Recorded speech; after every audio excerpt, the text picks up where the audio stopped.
Hello, my friends, and we are back, rejuvenated, covering Dwarf Fortress again. I want to thank everybody who who allowed my little hiatus. I need a little rest from Dwarf Fortress, but now we are back and we're doing crazier stuff than ever. Case in point, if you caught my last two live streams, we've been working on something called a glass colossus. Now, it's also, full disclosure, it's also made of gemstones in a little bit. There's a whole story behind that. We're going to talk about hacking clay to be more sandy. A lot of crazy things happened already, but what you're looking at here is Stone Sense. So this is a utility I've talked about before in DF Hack. It works pretty good on the newest version of the Steam version of Dwarf Fortress. It looks good. It doesn't crash that often. I remember earlier versions would crash pretty hard. It wasn't as It wasn't as plugged in exactly, but it's stable now. It looks good. The one thing that is pretty funny is I expected my glass colossus to look even cooler in Stone Sense. I expected it to look even cooler because normally things do. More detail, they look cooler in Stone Sense.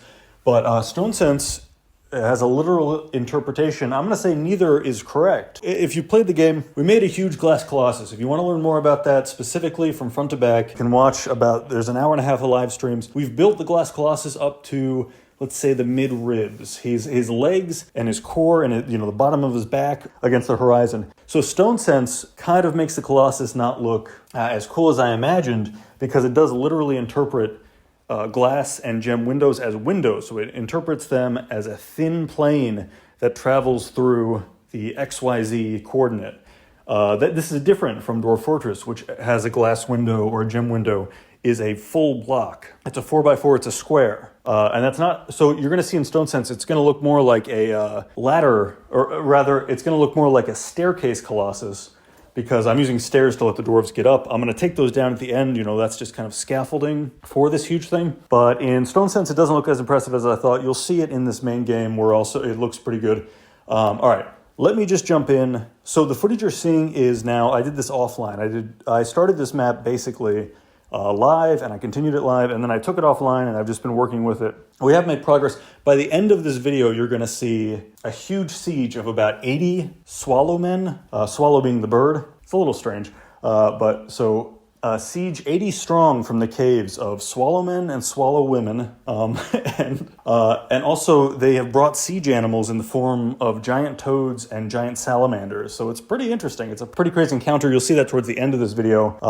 I ended up stopping the recording because we were recovering from that, basically. It was such a big siege that the Colossus work stopped. So I said, okay, that's probably good enough for this first video, catching up with everybody. So I guess the next thing to talk about is kind of how we made this progress. This was a really funny story. If you go back to the live streams, you'll see I got a wild hair. I was like, I want to get back into Dwarf Fortress, and the best way to do that is to do a cool mega project that gets the noggin jogging, gets you thinking. So I said, I'm going to build a huge statue, like a Colossus, like the fabled, I guess it was real, the Colossus of Rhodes or whatever, but just a huge statue of a humanoid. And so I set about doing that, and I promised it before I even checked the map or the embark, and it turns out that this embark had zero. Literally, I checked thoroughly. I used hacking tools. I checked not a single square in all 150 Z levels or whatever was a sand collection spot. So I did have to go into D-Init. That's something I've talked about in some of my modding videos. And I guess that's kind of the topic here I want to talk about, is easy modding to get started, because that's what I'm going to do. I modded this map using just one tag. I had to change. I had to say, hey, when you consider sand, I would also like you to consider clay sand. It wasn't even that game or kind of suspension of disbelief breaking, because my map was covered in sandy loam, sandy clay, where it specified that it had sand in it, but it did not count for the purposes of sand collection. So I toggled a few of those, and it was really easy to mod. I've done other videos. It's called D and then INIT, D-Init. And you can really just play with that and really change your engine. Another thing, Saltwater Aquifer. Shout out, as always, to Saltwater Aquifer, my greatest muse of Dwarf Fortress videos. He mentioned I should get into more advanced world gen, which I've tried to do, but it's really tricky. I just don't know how to do it yet. So I need to learn more about that. But I would like to start making really, really crazy worlds that people have never seen before. Again, just for the future, advanced world gen is tough. And I'm saying that as a Dwarf Fortress YouTuber who does mod his game, who plays all the different versions. I'm still a lazy noob by the community standards, but I hustle for my Dwarf Fortress, and I've still had trouble with Advanced World Gen. So leave in the comments if you have any advice for that. Like, my main issue is that I'll turn things up that seem interesting. Like, I'll turn up something where it's like how many rivers, how big of cliffs, how many monsters. I'll turn it all the way up, and then it'll just fail. It'll break the engine every time I turned it up too much. And then if I do get one through, it doesn't seem that different because I haven't turned things up enough for it to be obvious. Seriously, please leave in the comments if you have any advice on where to start for that. I know the Wikia, I know the regular places, but there's not really that much documentation on it right now, which is, you know, the fun challenge. But so yeah, originally we were using gemstones and then only trading for bags of sand to make like the occasional glass window. After this hack, we had more than we needed. Now you'll see in this footage, like, it's an industry. We're constantly making glass windows to just add blocks to this big stick figure. I did think it was going to look really cool in Stone Sense. You see some of the thumbnail art I made, like, that's kind of what I imagined. But it looks less cool in Stone Sense just by coincidence. Oh well, we're learning a lot of things. You know, I thought to myself, Glass Colossus. Lessons learned, definitely check your Embark for sand or know how to mod it. And also that glass and gem windows in Stone Sense do mean glass and gem windows, not a big stone pillar, basically like a pillar-sized cushion of glass and gems, which is what I'm building in the actual game engine. All that said, you'll see now, I'm not sure where in the footage we are, honestly, anymore, but by the end of this is a huge siege on like this really deep, like really cavernous cave. What am I trying to say? Where it's very steep. It's like these bird invaders from the caverns, or, you know, we're the invaders, but the counterforce.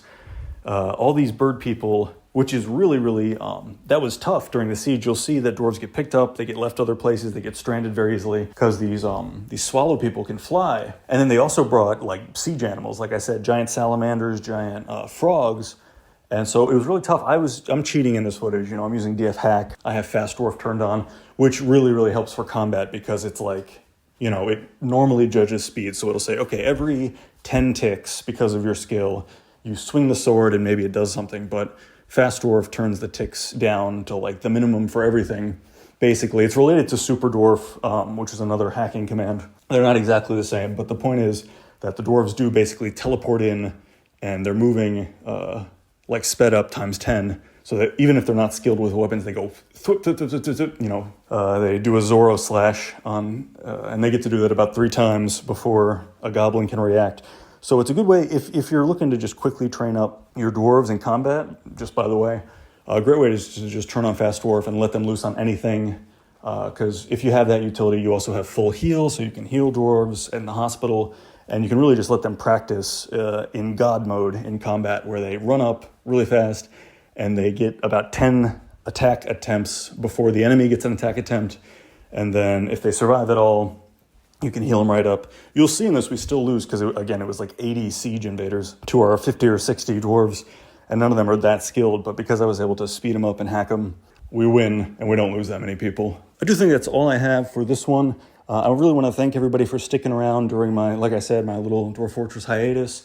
I'm feeling refreshed. I'm totally back into the game again.